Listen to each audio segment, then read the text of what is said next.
हाँ भाई, bare act से ही पढ़ेंगे ताकि आपको बेयर एक्ट पढ़ना आ जाए। प्रेसिडेंट एकदम परफेक्ट टॉपिक है जिसमें हम बेयर एक्ट को पढ़ना समझ सकते हैं भी। अब तक हम प्रेसिडेंट के आर्टिकल 53, 54 और 55 को डिस्कस कर चुके हैं भी।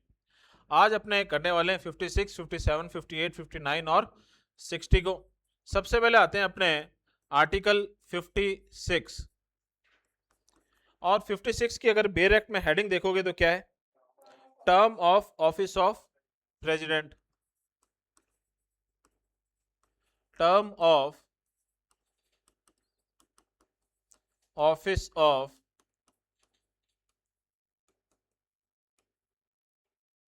प्रेसिडेंट। और बहुत इजी है भी, साफ लिखा हुआ है, the president shall hold office for a term of 5 years। 5 years के आगे क्या लिखा है? From the date on which he enters upon his office. तो भाई जिस डेट को एंटर्स अपॉन हिज ऑफिस, उससे अगले कितने साल को? 5 years। ठीक है, तो अपने नॉर्मल बोलते हैं कि 5 साल के लिए, लेकिन 5 साल किससे 5 साल?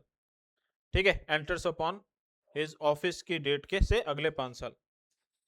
इसके बाद में है भाई, प्रोवाइडेड दैट, इसमें सब क्लॉज, फर्स्ट क्लॉज का सब क्लॉज ए दिया है, the president may by writing under his hand address to the vice president resign his office.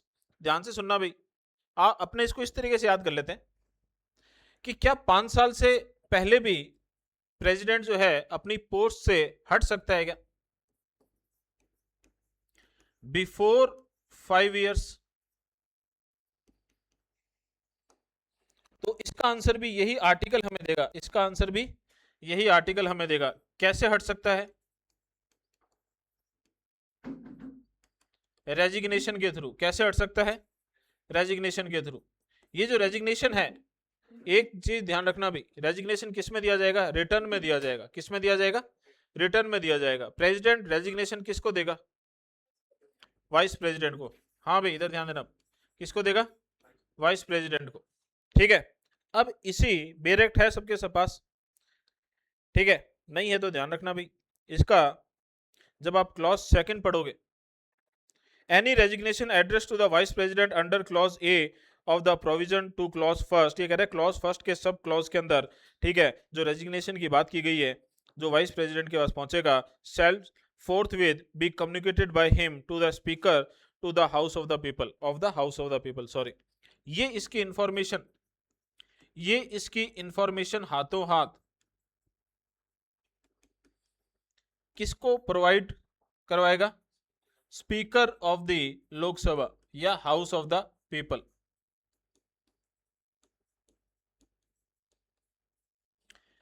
ठीक है भाई, यहां तक सब याद रख लेते हैं, थोड़ा सा ध्यान रखना भी। ठीक है, वाइस प्रेसिडेंट इसकी इंफॉर्मेशन किसको प्रोवाइड करवाएगा? ठीक है, किसको? स्पीकर ऑफ द लोकसभा को। अब इसके बी सब क्लॉज पे आते हैं, the president may for violation of the constitution. दूसरा है भाई कि प्रेसिडेंट जो है किसके बेसिस पर? Violation of the constitution. अगर प्रेसिडेंट कॉन्स्टिट्यूशन को वायलेट कर देता है, ठीक है, अपनी ऑफिस कैपेसिटी के अंदर कोई ऐसा काम करता है जिससे किसका वायलेशन हो रहा है? कॉन्स्टिट्यूशन का वायलेशन हो रहा है, तो इसको बेस बनाकर प्रेसिडेंट को हटाया जा सकता है। Violation of the constitution be removed from his office by impeachment in the manner provided in article 61।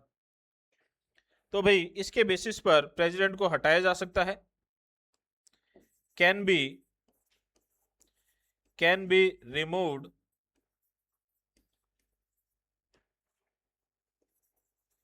By the process of, हाँ भाई कौन से प्रोसेस से? इम्पीचमेंट के प्रोसेस से।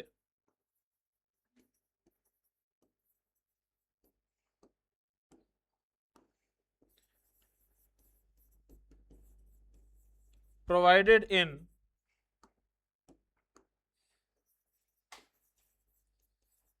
देखो क्वेश्चन क्या बन सकता है, ध्यान से सुनना इधर। प्रेसिडेंट को इम्पीचमेंट के प्रोसेस से हटाया जा सकता है, ये बात कितने आर्टिकल्स में बोली गई है? 2 आर्टिकल्स में। आर्टिकल 56 में ही बोली गई है और आर्टिकल 61 में ही बोली गई है। ठीक है, प्रेसिडेंट को हटाने का बेस जो है वो वायलेशन ऑफ कॉन्स्टिट्यूशन है, कितने आर्टिकल्स में दिया गया? 2 आर्टिकल्स में दिया गया। आर्टिकल 56 में भी दिया गया और आर्टिकल 61 में भी दिया गया। लेकिन इम्पीचमेंट का प्रोसेस केवल एक ही आर्टिकल में दिया गया, वो कौन से? आर्टिकल 61। 56 में तो इतना ही बोल के बात खत्म हो जाती है। ठीक है भाई, अगला है the president shall not with standing the expiration of his term. अगला जो पॉइंट है वो आपको ये कह रहा है कि प्रेसिडेंट जो है क्या मोर देन 5 years भी, प्रेसिडेंट जो है वो कितना मोर देन 5 years भी अपने पोस्ट पे रह सकता है क्या?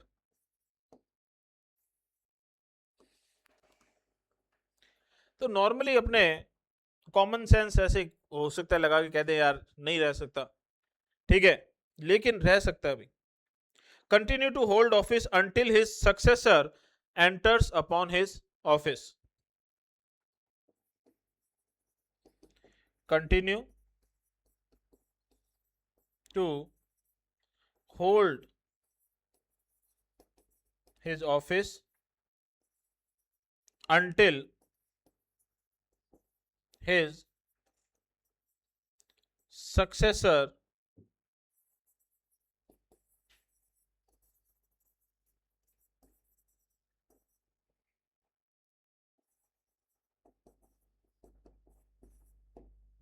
enters upon his office। Clear है? आगे चलकर आप पढ़ोगे भी कि प्रेसिडेंट की जो पोस्ट है उसमें जो वैकेंसी क्रिएट होती है वो 2 तरह की होगी। अपने उसको डिवाइड कर लेते हैं, मान लेते हैं 2 तरह की होगी। एक तो सिंपल वैकेंसी। सिंपल वैकेंसी का मतलब होता है उससे वो अपने 5 साल पूरे कर रहा है, जब 5 साल पूरे करेगा तो वैकेंसी क्रिएट हो जाएगी। एक है कि 5 साल से पहले क्रिएट होगी, उसे कैजुअल वैकेंसी बोलेंगे। ठीक है, तो ध्यान से सुनना भाई कि वो 5 साल से ज्यादा कब रह सकता है? वो केवल सिंपल वैकेंसी, मतलब नॉर्मली हंसी खुशी 5 साल पूरे कर रहा है। ठीक है, तो उसमें अपने देखेंगे कि जो अगले प्रेसिडेंट का जो चुनाव है वो इसी टर्म के दौरान ही करा लिया जाएगा।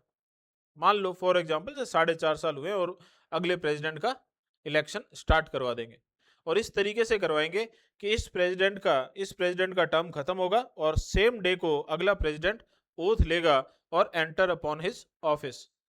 बाई चांस ये चुनाव डिले हो गए, थोड़ा बहुत आगे खिसक गए, ठीक है, तो ये जो प्रेजेंट का प्रेसिडेंट है ये तब तक बना रहेगा जब तक ये प्रोसेस उसका इलेक्शन पूरा ना हो जाए। लेकिन कब? केवल जब वो 5 साल हंसी खुशी पूरे कर रहा है, मतलब एक तरीके से बहुत ही सिंपल तरीके से वैकेंसी क्रिएट हो रही है अभी। क्लियर? और किसी कंडीशन में नहीं। तो ये सब बस इतना लिखा हुआ है, किसमें लिखा हुआ है? आर्टिकल 56 में। अब देखो बहुत सा आसान है, ठीक है, बहुत ही आसान है, सिंपल सा है कि article 56 term of office of president, ठीक है, क्या होता है? एंटर अपॉन हिज ऑफिस से लेकर 5 साल तक। इससे 5 साल से पहले खत्म हो सकता है, हाँ भाई, इसमें 2 चीजें दी गई है, हालांकि इसके अलावा भी हो सकता है, इसमें डेथ का तो बोला ही नहीं, अनसाउंड हो जाए, पागल हो जाए, उसको बिठा के तो ना रखेंगे प्रेसिडेंट की पोस्ट पे, या सुप्रीम कोर्ट जो है उसका इलेक्शन क्या कर दे, वॉइड कर दे, ठीक है, तो वो भी कंडीशंस है। लेकिन इसमें 2 ही कंडीशन की बात हुई है। रेजिग्नेशन, रेजिग्नेशन में ध्यान रखना किसको देगा? वाइस प्रेसिडेंट को इन रिटर्न फॉर्म में, और वाइस प्रेसिडेंट हाथों हाथ इसकी इंफॉर्मेशन किसको प्रोवाइड कराएगा? स्पीकर ऑफ द लोकसभा को। प्रेसिडेंट अगर वॉल्यूशन ऑफ द कॉन्स्टिट्यूशन करता है तो इसको बेस बनाकर उसको इम्पीचमेंट के प्रोसेस के थ्रू हटाया जा सकता है, जो कि किस में दिया गया है? आर्टिकल 61 में दिया गया। और इसमें एक बात और बोली गई है कि 5 साल से ज्यादा भी रह सकता है जब तक उसका सक्सेसर जो है वो as a president enter upon his office ना कर ले। क्लियर है? अब अपने आते हैं आर्टिकल 57 में, छोटा सा है, एलिजिबिलिटी फॉर री इलेक्शन।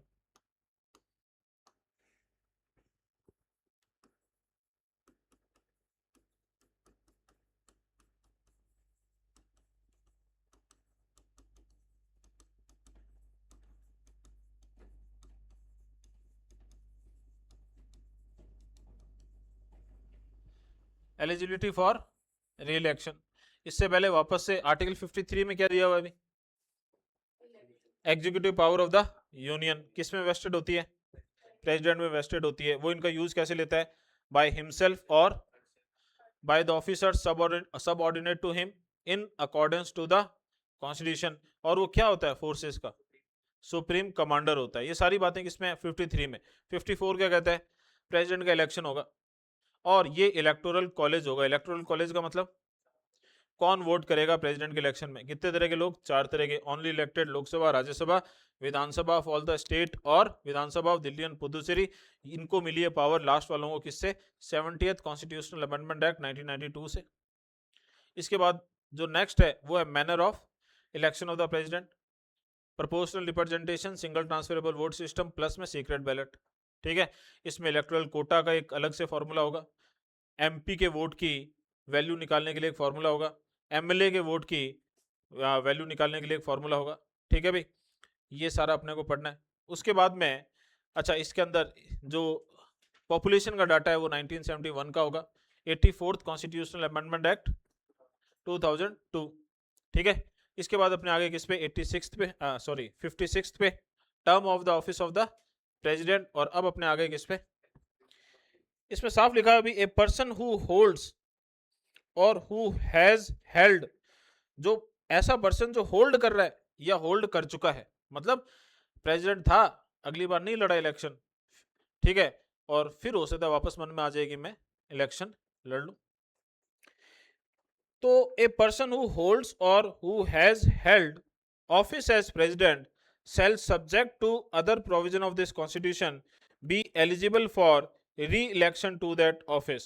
तो इसमें लिखा हुआ है कि कोई भी पर्सन जो है, इस कॉन्स्टिट्यूशन के अंदर कोई और प्रोविजन दिया हो तो अलग बात है, ठीक है, वो वापस से री-इलेक्ट या इलेक्शन के लिए खड़ा हो सकता है। कितनी बार? ये नहीं दिया हुआ। कितनी बार? ये नहीं दिया हुआ। तो इसका सिंपल सा इंटरप्रिटेशन निकलेगा कि कोई भी पर्सन कितनी बार इलेक्शन में खड़ा हो सकता है, या हम कहें कि कितनी बार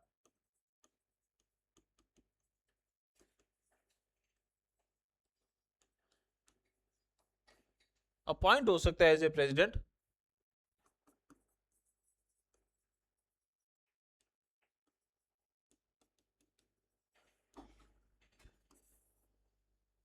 कितनी बार भी। क्या आंसर होगा इसका? कितनी बार भी।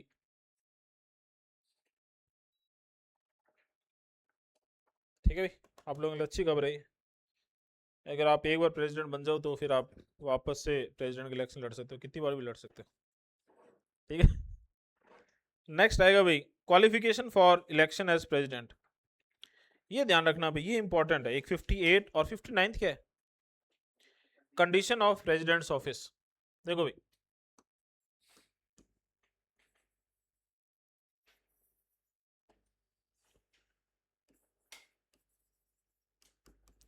आर्टिकल 58 क्या है इसमें?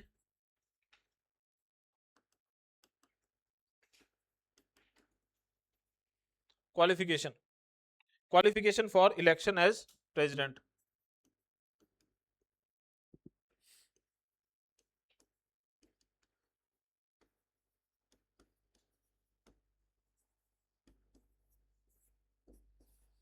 ठीक है, अपने ने एग्जांपल लिया था प्रेसिडेंट के इलेक्शन समझने के लिए, उसमें अपने ने यही कहा था 4 जने इलेक्शन में खड़े हुए थे, ए बी सी डी। तो ये जो 4 ए बी सी डी जो इलेक्शन लड़ रहे हैं, किसके लिए?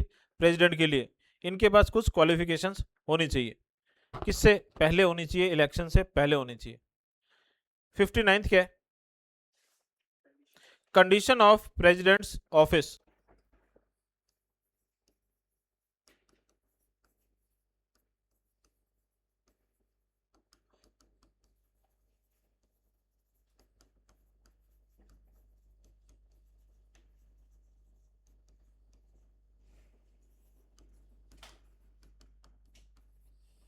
ठीक है, इन चारों में से कोई एक इलेक्शन जीत गया, इन चारों में से कोई एक इलेक्शन जीत गया भाई, अब ये बन गया प्रेसिडेंट। तो इसके ऊपर क्या कंडीशंस लगेगी?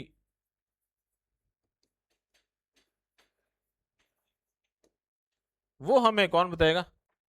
59। ये तो क्वालिफिकेशन है, या ये भी आप कंडीशन ही बोल सकते हो कि ये कंडीशन कोई फुलफिल करेगा ना क्वालिफिकेशन के फॉर्म में चुनाव लड़ने के लिए, और ये है कि चुनाव जीत गए तो उसके बाद क्या कंडीशंस फॉलो करनी है। ये कंडीशन है चुनाव से पहले की, और ये कंडीशन है चुनाव के बाद की, और वो केवल एक को मिलेगी जो एज ए प्रेसिडेंट इलेक्ट हो गया। अब अपने इनको डिटेल में पढ़ लेते हैं। Article 58,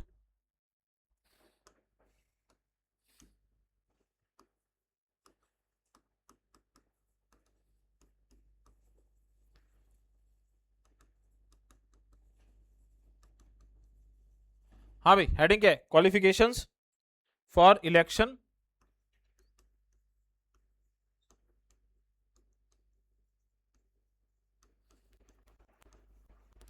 as president. हाँ भाई, इसमें आपको अपने डिस्कस किया हुआ है 3-4 क्वालिफिकेशन है, जिसमें से एक क्वालिफिकेशन में एक वर्ड चेंज कर दो, एक वर्ड क्या मतलब 2 वर्ड चेंज कर दो, तो वो वाइस प्रेसिडेंट की क्वालिफिकेशन बन जाती है। तो क्या क्वालिफिकेशंस है?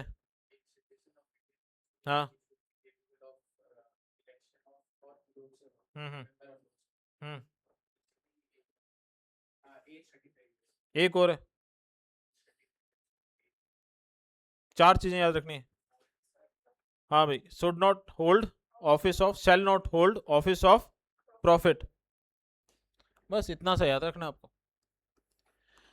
ठीक है, क्लॉज वाइज देख लेना। अब मैं सीधा लिखवा रहा हूं कि भाई क्या होना चाहिए, सिटीजन ऑफ इंडिया। हाँ भाई, 35 एज क्राइटेरिया क्या है, मिनिमम एज कितनी होनी चाहिए, 35 ईयर्स। Third, qualified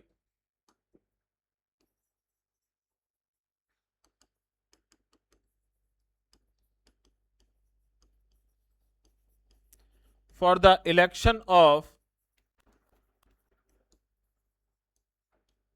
Lok Sabha. अब देखना, ध्यान से सुनना भाई, जब आप क्वालिफिकेशन की बात करोगे तो क्वालिफिकेशन कहां दी गई है, क्वालिफिकेशंस लोकसभा के या पार्लियामेंट के मेंबर्स के क्वालिफिकेशन।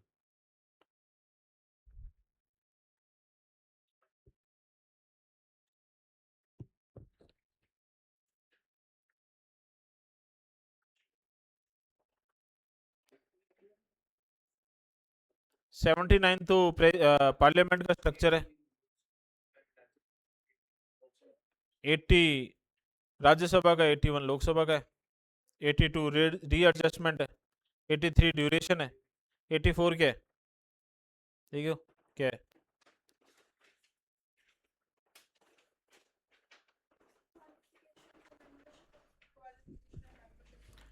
ठीक है भाई, तो आर्टिकल 84 क्वालिफिकेशन की बात करता है, आर्टिकल 102 डिसक्वालिफिकेशन की बात करता है, और डिसक्वालिफिकेशन इसके अलावा रिप्रेजेंटेशन ऑफ पीपल्स एक्ट या पीपल्स रिप्रेजेंटेशन एक्ट, कैसे भी याद कर लो इसको, रिप्रेजेंटेशन ऑफ पीपल्स एक्ट 1951 में भी दी गई है। लेकिन यहां पर अपने केवल क्वालिफिकेशन की बात कर रहे हैं, किसकी बात कर रहे हैं, क्वालिफिकेशन की। तो क्वालिफिकेशन 84 है, डिसक्वालिफिकेशन क्या है, ठीक है भाई। और साथ साथ में और डिसक्वालिफिकेशन कहां दी गई है, रिप्रेजेंटेशन ऑफ पीपल्स एक्ट 1951 में। क्लियर ना भाई, यहां पर 2 क्वेश्चन बनेंगे कि ये जो लोकसभा में इलेक्शन लड़ने की जो क्वालिफिकेशंस हैं, ये एक पर्सन के पास होनी चाहिए, किसके लिए, प्रेसिडेंट के इलेक्शन लड़ने के लिए, एक चीज को छोड़ के, क्या, एज। लोकसभा के इलेक्शन लड़ने के लिए मिनिमम 25 ईयर्स ऑफ एज चाहिए, लेकिन यहां बस एज वाला क्राइटेरिया अलग है, बाकी सारी चीजें सेम है। कितनी, 35, वहां कितनी, 25। अब अगर 25 30 35, 25 30 35, 25 Lok Sabha, 30 Rajya Sabha, 35 president and vice president. Clear है। अब ध्यान से सुनना, अगर मैं यहां लोकसभा की जगह राज्यसभा कर दूं तो यही क्वालिफिकेशन किसकी बन जाएगी? वाइस प्रेसिडेंट की बन जाएगी। किसकी बन जाएगी? वाइस प्रेसिडेंट की बन जाएगी। हाँ भाई, और शैल नॉट होल्ड, हाँ भाई ध्यान देना इधर, शैल नॉट होल्ड, क्या होल्ड नहीं करे? ऑफिस ऑफ प्रॉफिट, मतलब कोई ऐसा ऑफिस जिससे आपको प्रॉफिट आ रहा हो। क्लियर है? लेकिन कोर्ट के अकॉर्डिंगली एक केस के अंदर सुप्रीम कोर्ट ने क्लियर किया कि इसके कुछ एक्सेप्शंस होंगे। मतलब उन पोस्ट पे रहते हुए आप क्या कर सकते हो? प्रेसिडेंट का इलेक्शन लड़ सकते हो। जीत गए तो प्रेसिडेंट बन जाओगे, हार गए तो वापस अपनी पोस्ट पे चले जाना।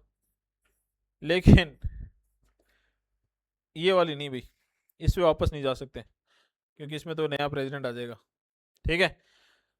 खुद प्रेसिडेंट की पोस्ट, वाइस प्रेसिडेंट की पोस्ट, गवर्नर की पोस्ट, काउंसिल ऑफ मिनिस्टर की पोस्ट, चाहे वो यूनियन का हो और चाहे वो स्टेट का हो, तो इसका मतलब यहां ऑटोमेटिकली पीएम और सीएम भी आ जाएंगे। ये वो पोस्ट है जिन पोस्ट पर रहते हुए, पानी पी लो पानी, जिन पोस्ट पर रहते हुए इलेक्शन लड़ सकता है अभी। ठीक है? Qualification for election as president, citizen of India, age criteria कितना? 35, qualified for the election of the Lok Sabha, और shall not hold office of profit. लेकिन एक्सेप्शन कौन से हैं?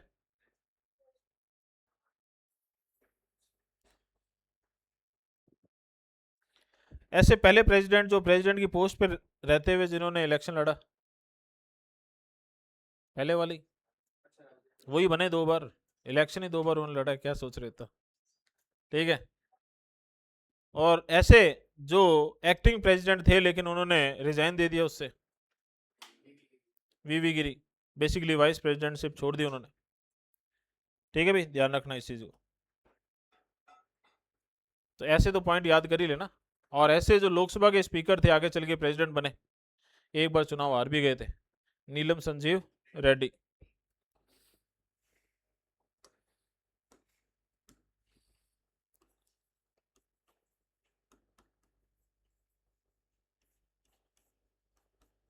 ठीक है, पानी वानी पी के बैठ जाओ, लास्ट है आर्टिकल 59, अरे इंपॉर्टेंट है अभी। कंडीशन ऑफ प्रेसिडेंट्स ऑफिस,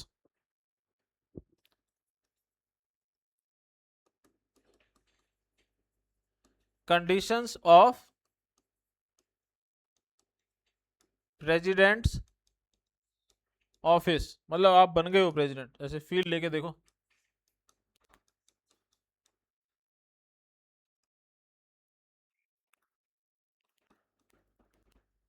ठीक है? पर्सनल लाइफ खत्म हो जाती होगी ऐसी पोस्ट पे ना। मतलब उठे आप सोच रहे मैं देश का प्रेसिडेंट हूँ। हाँ हाँ, ऐसे नहीं, मतलब कि सुबह सुबह मन किया और मॉर्निंग वॉक पे निकल गए।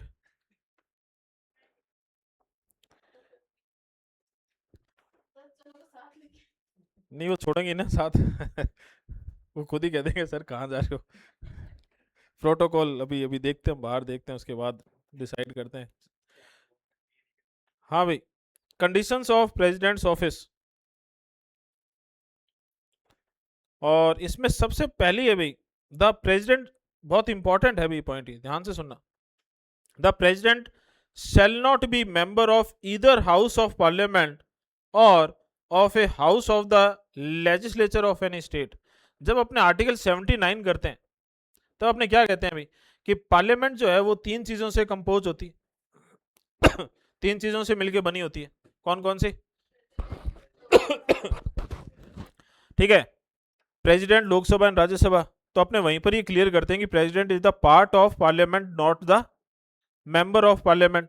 और यहां पर भी एकदम क्लियर हो गया, साफ लिखा हुआ है, the president shall not B member of either house of the parliament. और साथ साथ इसमें यह भी क्लियर कर दिया कि और of a house of the legislature of any state. अब देखना बहुत इंपॉर्टेंट पॉइंट है, अभी थोड़ा सा कंसंट्रेशन बना के रखना क्योंकि क्वेश्चन बनता है इस पे। सबसे पहला पॉइंट क्या कह रहा है कि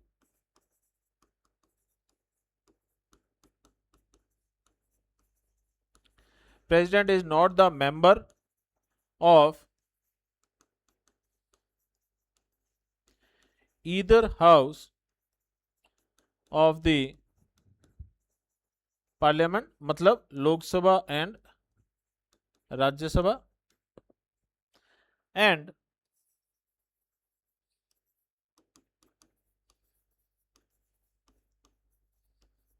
either house of the state legislature. भाई स्टेट लेजिस्लेचर का मतलब है कि कहीं पर अकेला विधानसभा हो, स्टेट लेजिस्लेटिव असेंबली हो तो सिंगल हाउस का, और अगर कहीं दो हो तो दोनों का।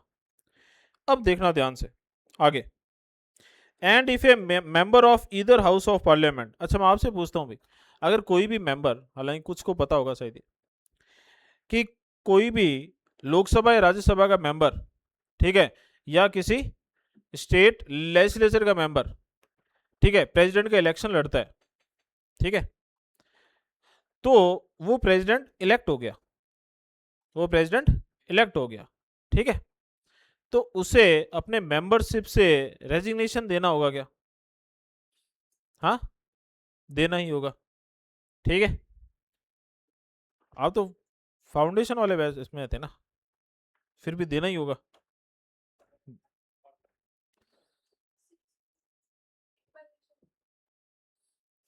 अब क्वेश्चन रिपीट करूं, लोकसभा या राज्यसभा का कोई मेंबर है या हाउस स्टेट लेजिस्लेचर का कोई मेंबर है, वो एज ए प्रेसिडेंट इलेक्ट हो गया, तो उसे अपनी मेंबरशिप से रेजिग्नेशन देना होगा क्या?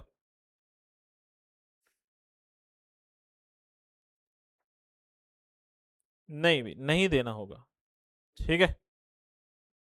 नीचे देखो लिखा हुआ, if A member of any state, sorry, if a member of either house of parliament or of a house of the legislature of any state be elected president, he shall be deemed to have vacated his seat in that house on the date on which he enters upon his office as president। deemed to have vacated का मतलब होता है ऐसा मान लिया जाएगा कि उसने अपनी सीट वैकेट कर दी है, उसको अलग से रेजिग्नेशन देने की जरूरत नहीं होती। पढ़ाया हुआ है या नहीं पढ़ाया हुआ?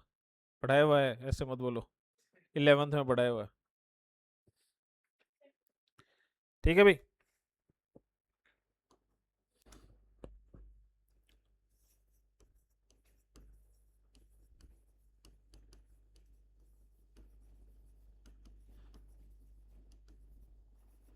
नोट्स चेक करना आज। Deemed to vacate his seat कब? When he or she enters upon his office, his or her office. तो अपने बहुत इजी वे में लिख देते हैं कि भाई resignation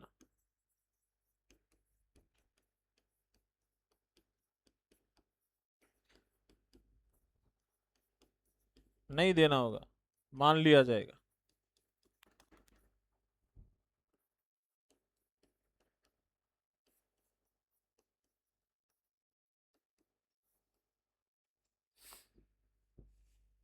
deem to vacate his seat का मतलब क्या है? ऐसा मान लिया जाएगा कि उसने अपनी सीट वैकेट कर दी है, ठीक है। तो इसको पॉइंट को अपने दिमाग में बैठा लेना, अलग से रेजिग्नेशन देने की जरूरत नहीं है, ठीक है। दूसरा है भाई, the president shall not hold any other office of profit.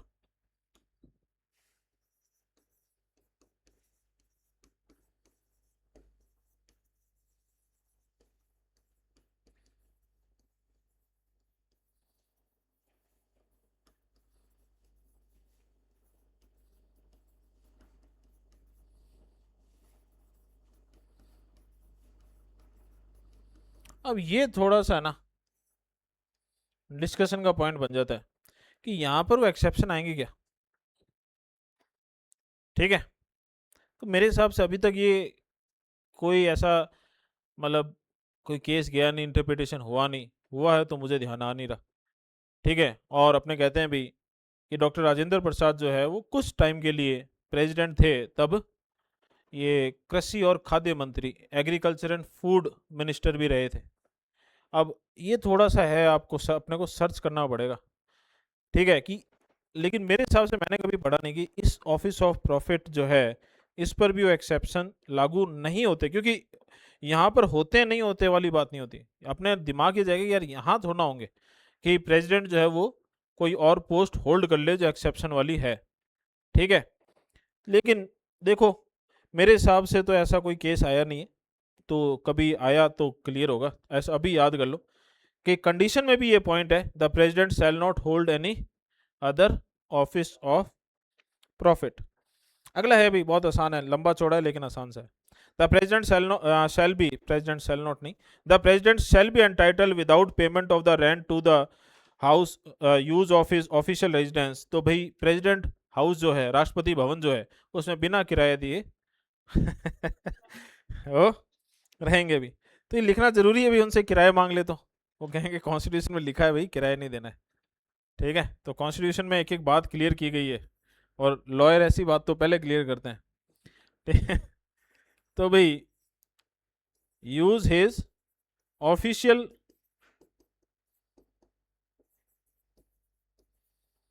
Residence, और इसके लिए उन्हें क्या नहीं देना, कोई रेंट नहीं देना है। तभी तो मैं कहा था आप में से कोई बन जाए तो, अभी सोचो आप प्रेसिडेंट बन जाओ तो राष्ट्रपति भवन में बिना किराए दिए रहोगे, कितना फायदा। रिपब्लिक है अपने, ऐसे हंस क्या रहे हो, रिपब्लिक का मतलब ही होता है, रिपब्लिक कंट्री का मतलब क्या है, हम में से कोई भी प्रेसिडेंट बन सकता है। ठीक है, मेरे और अयान के तो कम है चांस। ठीक है, आगे देखते हैं। The president shall be entitle without payment of rent to the use of his official residence and shall be also entitled to such emoluments, allowances and privileges। अब इनको क्या मिलेंगे भी भाई, आप तो यूं करो सैलरी मिलेगी, अलाउंसेस मिलेंगे, और क्या मिलेंगे, और क्या लिखा हुआ है, प्रिविलेजेस मिलेगी।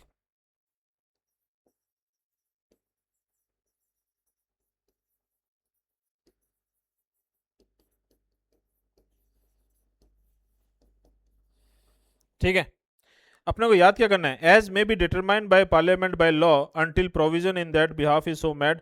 तो भाई ये कौन डिसाइड करेगा कि कितनी सैलरी मिलेगी, पार्लियामेंट करेगी। कैसे डिसाइड करेगी, बाय लॉ करेगी। यहाँ कहीं लिखा है क्या कि कौन सी मेजोरिटी से करेगी, नहीं, तो इसका मतलब सिंपल मेजोरिटी से करेगी। ठीक है, और जब एक बार डिसाइड हो जाएंगे, जैसे बोल दिया कि 5 लाख मिलेंगे, तो वो 5 लाख आपको कहाँ लिखे हुए मिलेंगे, सेकंड शेड्यूल में मिलेंगे। एक बार जैसे ही डिसाइड हो जाएगा कि हाँ भाई, अभी मान लो फॉर एग्जांपल 2.5 लाख मिलते होंगे, ठीक है, बड़े थे, 2.5 से 5 हुए थे समथिंग। ठीक है, फिर पार्लियामेंट ने कितने कर दिए, 5 लाख कर दिए। अभी शायद तक 5 लाख है, मैं क्लियर नहीं, फैक्चुअल चीज़ें एकदम याद नहीं रहती। 5 ही है क्या, तो 5 लाख कर दिए, तो 2.5 से या ऐसे करके 5 किए। ठीक है, तो वो 2.5 पहले कहाँ लिखे हुए थे, सेकंड शेड्यूल में, और जैसे ही उसको 5 किया तो सेकंड शेड्यूल में वो 2.5 काट के कितना कर दिया, 5 लिख दिया। तो वो तो आधी होगी ना।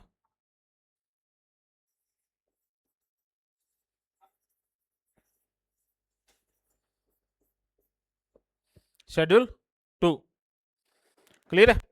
और अब एक लास्ट चीज, the emoluments and allowances of the president shall not be diminished during his term of office. एक बार जैसे मान लो आप में से कोई बन गया, देखो एक और फायदा गिना रहा हूं मैं। ठीक है, एक बार आप प्रेसिडेंट बन गए, आप बनोगे जब तक कोई 15-20 लाख मिल रहे होंगे महीने के।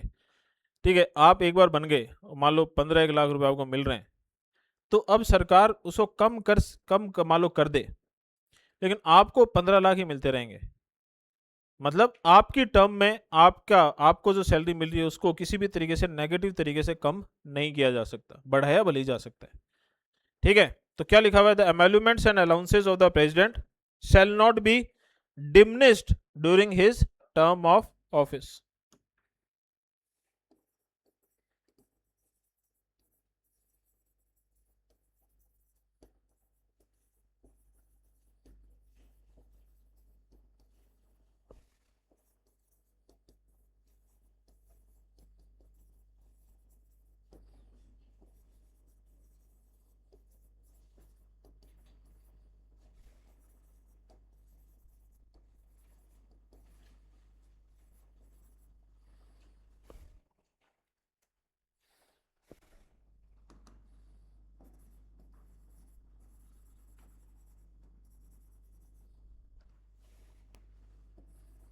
During his term of office.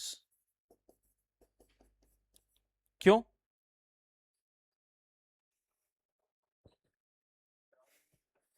ऐसी चीजें कौन से खर्चे पे लगती, कौन सा एक्सपेंडिचर होता है जिसपे आपको ऐसी चीजें मिलेगी?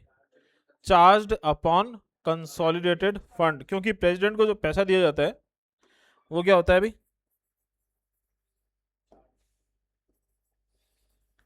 Charged upon consolidated fund. ठीक है भाई, ये इस आर्टिकल में नहीं लिखा हुआ है, ठीक है, ये तो अपने अलग से लिस्ट है, वो देखें कहाँ पे है, लेकिन याद कर लेना भाई। सुप्रीम कोर्ट का सारा खर्चा charged upon consolidated fund, supreme court का सारा खर्चा चार्ज्ड अपॉन कंसोलिडेटेड फंड। ठीक है, वैसे ही प्रेसिडेंट का सारा खर्चा चार्ज्ड अपॉन कंसोलिडेटेड फंड। ठीक है भाई, तो ये चार चीजें ये हो गई। अब आज का अपना जो लास्ट है वो कौन सा है? Oath and affirmation.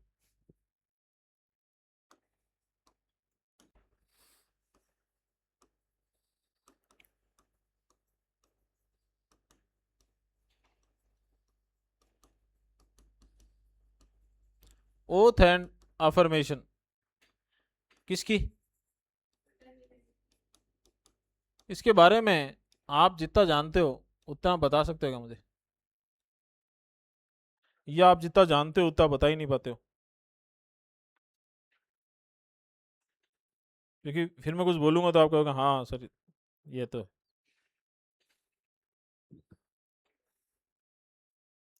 इसके बारे में बता दो बस, जो तुम्हें पता है। हम्म। ठीक है।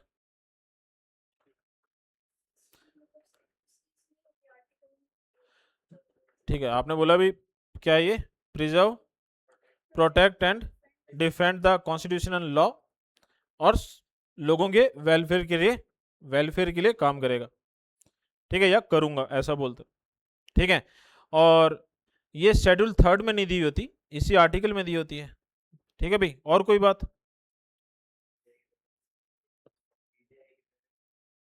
सीजीआई के प्रेजेंस में होती है अभी चीफ जस्टिस ऑफ इंडिया, और अगर वो प्रेजेंट ना हो तो कोई भी अदर सीनियर मोस्ट जज की प्रेजेंस में। और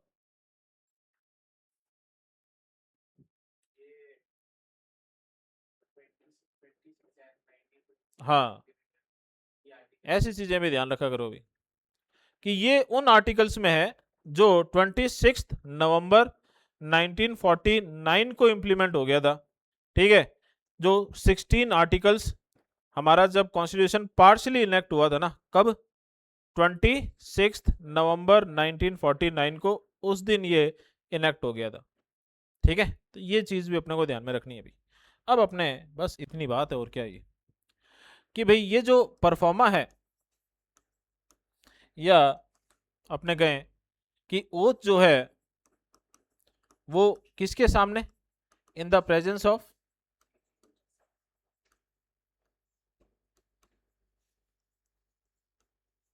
चीफ जस्टिस ऑफ इंडिया और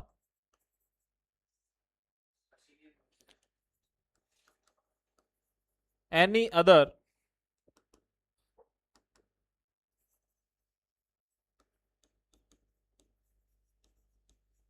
सीनियर मोस्ट जज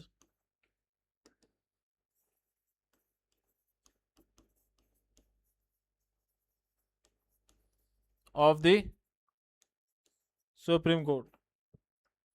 एक चीज ध्यान रखना भी, मतलब ये ना बहुत ही कम लोगों को ये याद रहती है चीजें। इतना तो याद रह जाता है, फिर उसके बाद ये भी याद रह जाता है कि यार ये जो ओथ है इसमें 2 पॉइंट हमें ध्यान रखना है। ओके, मेनली ये क्वेश्चन आता है कि किस बात की शपथ लेता है, ये लेते हैं। तो भाई दो चीज है, क्या है? Preserve, protect and defend the constitution. और अगला क्या है भी? Work for welfare of the people. Clear है? अगली चीज, दो तो पॉइंट ये हो गए कि ये जो ओथ है ये अपने अलग से भी इसको ऐसा कोई लिखा हुआ नहीं है। Oath is not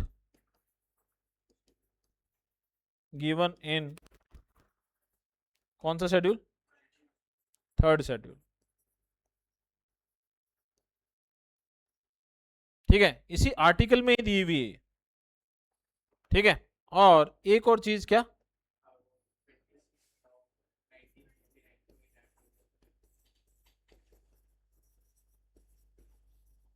one of the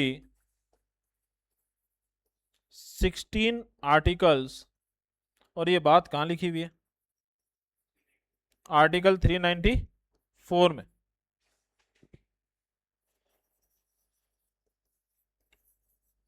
that were enacted on 26th November 1956 और remaining कॉन्स्टिट्यूशन वो कब होगा या कब हुआ? 26th, अरे यार सॉरी, ये अपने 1956 लिख दिया मैंने यहाँ पे, 1949, 26 जनवरी 1950।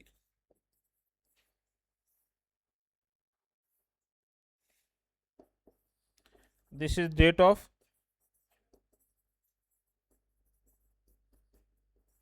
adoption and this is date of commencement।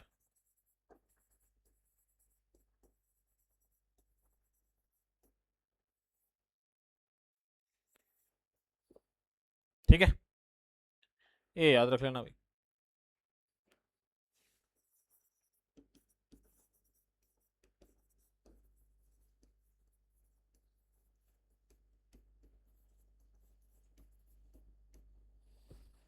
ठीक है, तो ओथ एंड अफर्मेशन आर्टिकल 60। अगली चीज, ओथ क्या है? Preserve, protect and defend the constitution and law, और लोगों के वेलफेयर के लिए काम करना। और ये ओथ जो है किसके सामने ली जाएगी? सीजीआई या फिर एनी अदर सीनियर मोस्ट जज ऑफ द सुप्रीम कोर्ट। ठीक है भाई, और इसके बाद में oath is not given in the third schedule, बल्कि इसी आर्टिकल में दी गई है। और फिर एक और चीज क्या, ये आर्टिकल उन 16 आर्टिकल्स में से है जो किस दिन इंप्लीमेंट हो गए थे? 26 नवंबर 1949 को, डेट ऑफ अडॉप्शन के दिन ही। इसीलिए कहते हैं कि इस दिन हमारा कॉन्स्टिट्यूशन पार्शली इनेक्ट हो गया था। फुल्ली फोर्स में कब आया था? ठीक है भाई, तो इसे date of adoption and this is called as date of commencement.